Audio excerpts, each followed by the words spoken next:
we just, as you stepped over this caution tape, left building 114 through the invisible wall there and stepped into building 110. This is the facility that we refer to here at the plant as the Vertical Assembly Center, so VAC. So the counterpart to the Vertical Weld Center on the other end of the plant is this building that we're in right now. This is the tool that we utilize to weld, again, the friction stir weld tool that we utilize to assemble the engine sections, the engine sections, the forward skirts, the liquid hydrogen tanks, and the liquid oxygen tanks for the SLS core stage, as well as a number of exploration upper stage components as well. So the tool behind me, if you can picture this assembly sequence as I try and step through it without being able to get to where I want to get today. Let's say we're building a liquid oxygen tank, which is comprised of 2 domes and 2 barrels, right? So what we'll do is we'll bring a dome section in, we'll cart it in on one of these dollies, load it into the apron area on the back side of the tool right here. This entire blue structure that you see, everything's blue, so it's kind of not a great distinguishing color, but immediately under the tool right here, the lifting fixture is actually on a giant air bearing system. So with one controller, an operator is able to more or less float our hardware under the tool and then lift that hardware up into place on the weld deck there at level 2. So again, in the case of a liquid oxygen tank, let's say we're loading our first barrel in, we'll bring that barrel in, lift it up into place, lock it in with the clamping features up at the weld deck, then bring a barrel section in, lift it up under place, under that barrel, perform the friction stir weld at the ring interface, and then so on and so forth with another barrel and another dome until you have a completed liquid oxygen tank. And we'll do that not only for the locks, also for the hydrogen tank, and again, as well as the engine section and forward skirts. So when we're done, one of my favorite sights to see in this plant is offload day out of the vertical assembly center, excuse me. At the very top of that tool, there's that blue halo up there. One side of it is open. So what we'll do to get these massive tanks out of the tool is leverage the overhead crane systems.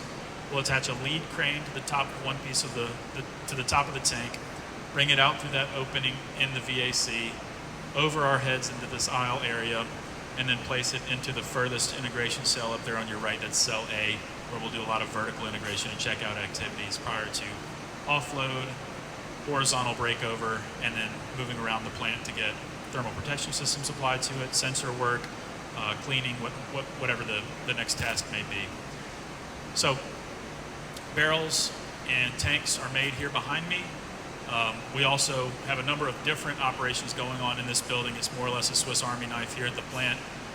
We'll start with these back 2 cells. I've already talked about cell A, which is a vertical integration cell that we use to do post-weld tank checkouts.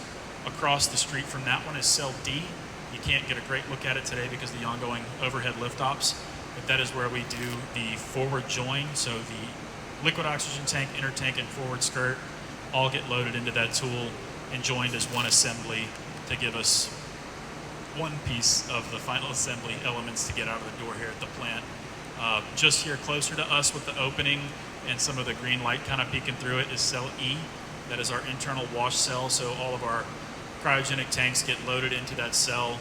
There is a wand system, if you want to think of it that way, sort of like an umbrella that goes through the forward manhole of those tanks, opens up inside of the tank, and gives those tanks a demineralized water rinse on the interior of the hardware to get our cryogenic tanks shock clean before they move on for further processing. And then in the case of the liquid oxygen tank, probably one of my favorites here behind the big gray wall, kind of looks like a velociraptor cage, something out of Jurassic Park, is cell F. That is the liquid oxygen tank hydrostatic proof assembly area, or hydrostatic proof test area, excuse me. So the liquid oxygen tank is hydrostatically proofed here in this building, and the liquid hydrogen tank is pneumatically proof tested in the rear of the facility for safety reasons, primarily for the liquid hydrogen tank. But there's, all that said, a lot of different operations that go on in this building. Right here this morning, the team is getting ready to load EUS.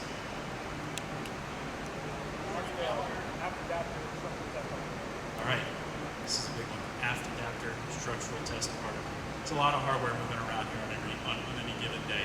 So EUS development hardware, or structural test hardware rather, is being loaded over here into the VAC to get ready for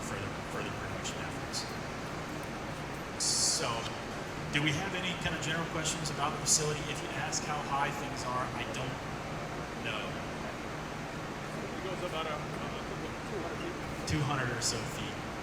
There's numbers on the wall there, but I don't trust them. We've done some additions and subtractions over the years. So around 200 or so feet. You said this is the oldest part of the facility? This is actually the newest one. Oh, the newest Well, not counting building 115, which we started in. So this is our teenage years here at the plant, or the point like that. But all of these different production cells, which were once utilized for the external tank, are now repurposed for SLS production.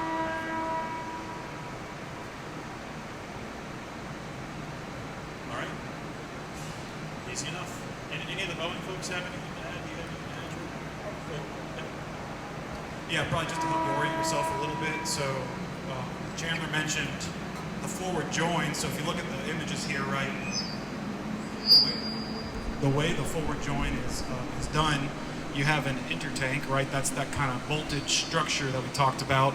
You'll then load the liquid oxygen tank on top of that, and then finally the forward skirt, and that all creates the forward join. So that's all done in this corner. Not a great view today with the lifting operations going on, but I wanted you to get the orientation because when you get into final assembly here in a minute, you will see the core stage 3 intertank nearing completion, and so that's where it's going to go next to begin this forward join operation. Sorry for Mike. Thank you, Jordan. All right, so if there aren't any other questions, I think we'll head towards final assembly, see an intertank, see an RS-25, and then do some Q&A. All right, everybody wants to join us back on the tram at your leisure. I think we got maybe 2 or 3